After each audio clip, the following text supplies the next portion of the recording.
What's going on, guys? It's Elias. Welcome back to another video. Now, if you just saw that clip and it brought back a flood of memories just like it did for me, congratulations, you're one of the OG channel watchers. I know there's a bunch of you guys out there that remember exactly what that music is, exactly what those cuts are. That was me back in the fall of 2017. I had just gotten a Civic Type R, and man, that was an awesome time. So it goes without saying that, of course, this is an emotional video for me to put together. And what we're going to look at today is meeting my Type R in its final form with all of its upgrades throughout all the 5 years I put into it, lapping Pocono Raceway one last time, and then leaving Pocono Raceway. As many of you that have watched my recent live streams know, my wife and I packed everything, sold our Pennsylvania house, and moved to our Florida house. So we've moved to North Florida. It's very different out here. We're loving it, but looking back and seeing what this was and what this signifies, it's a pretty big deal to me. And I hope you guys enjoy the ride. So we're not only going to take a look at the last few laps the Type R and I take, we're also going to be doing kind of a montage and taking a look at all the good times we've had in the Civic Type R at Pocono Raceway. Now, of course, before we do that, let's give this a proper send-off by doing one final full send in my Civic Type R, badge number 177 at Pocono Raceway.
We certainly have come a long way, haven't we? As you guys saw, that was my Type R at full tilt. And this video, this is from September of 2017, when forward focus RSs were still a big deal. And I was chasing one around at Pocono. That was just a fun video, and I felt like, I wanted to see it again. So let's take a look at my Type R chasing around a forward focus RS at Pocono.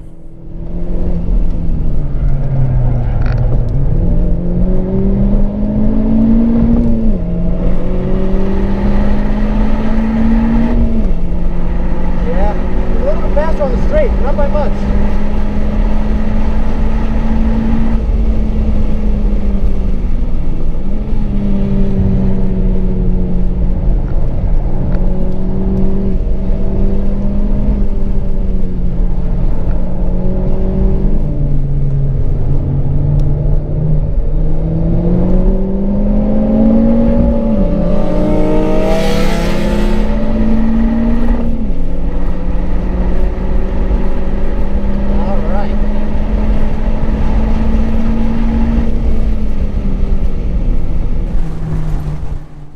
Man, were those good times.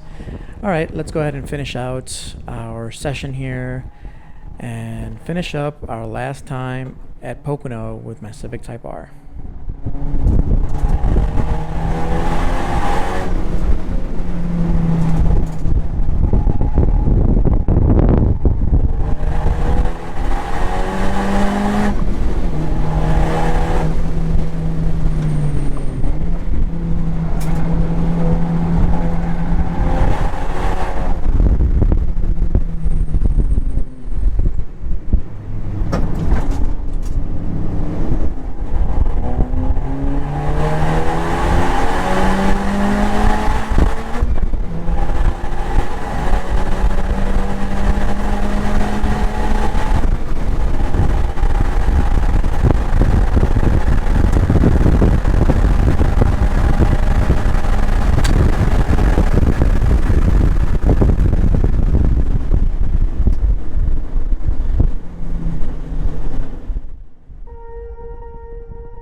So as we close the final chapter on what is a very long Honda Civic Type R book, it's important to reflect on what my expectations were of this car and how this car really has changed me, who I am as a person.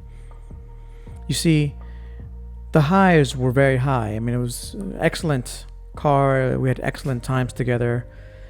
But the lows, man, the lows were extremely low.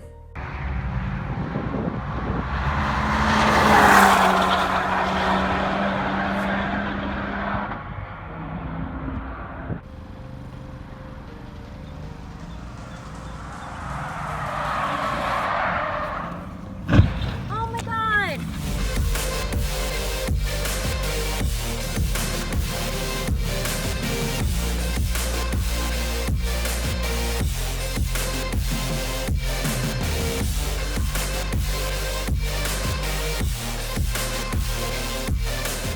So, from buying the car in 2017 and taking it directly to Pocono, and in 2018 taking the Civic Type R all over the place with track days, all kinds of car shows, elite tuner car shows, just had a blast with it. And then in 2019 I had all these plans to go to a whole bunch of grid life events and compete, take my car and compete. And at the first ever Grid Life event, I end up crashing the Type R. And honestly, as bad as the car looked, and to be honest, the car looks pretty damn bad, My dreams and hopes of competing ever again, or even continuing my YouTube channel, they were shattered. You know, I was ready to give up, and I almost did. So as we leave Pocono for the last time in my Civic Type R, the biggest lesson that I learned through this experience, this 5-year experience, is learning that I don't have it within me to quit. I can't give up. I don't know how to give up. You know, at any moment, I could have just said, you know what? I don't have time to be doing these videos. I have a career to set up for. I have a family to care for. I crashed my Type R. It's dangerous. It's expensive. I need to just hang it up and quit. But for better or for worse, I don't know how to do that. So here we are, still today. As you can see, I rebuilt the car. If you guys followed along, you saw the whole rebuild from start to finish. It ended up being a full-on race car with a roll cage put in by FPC up in Stroudsburg, Pennsylvania. And do I regret any of it? Absolutely not. This was an incredible experience, and the knowledge that I left with, the knowledge that this Type R left me with, badge number 177, I'm never going to forget it, is to never quit and never stop believing in my dreams. I guess Soichiro Honda was right when he says, success is 99% failure. The power of dreams.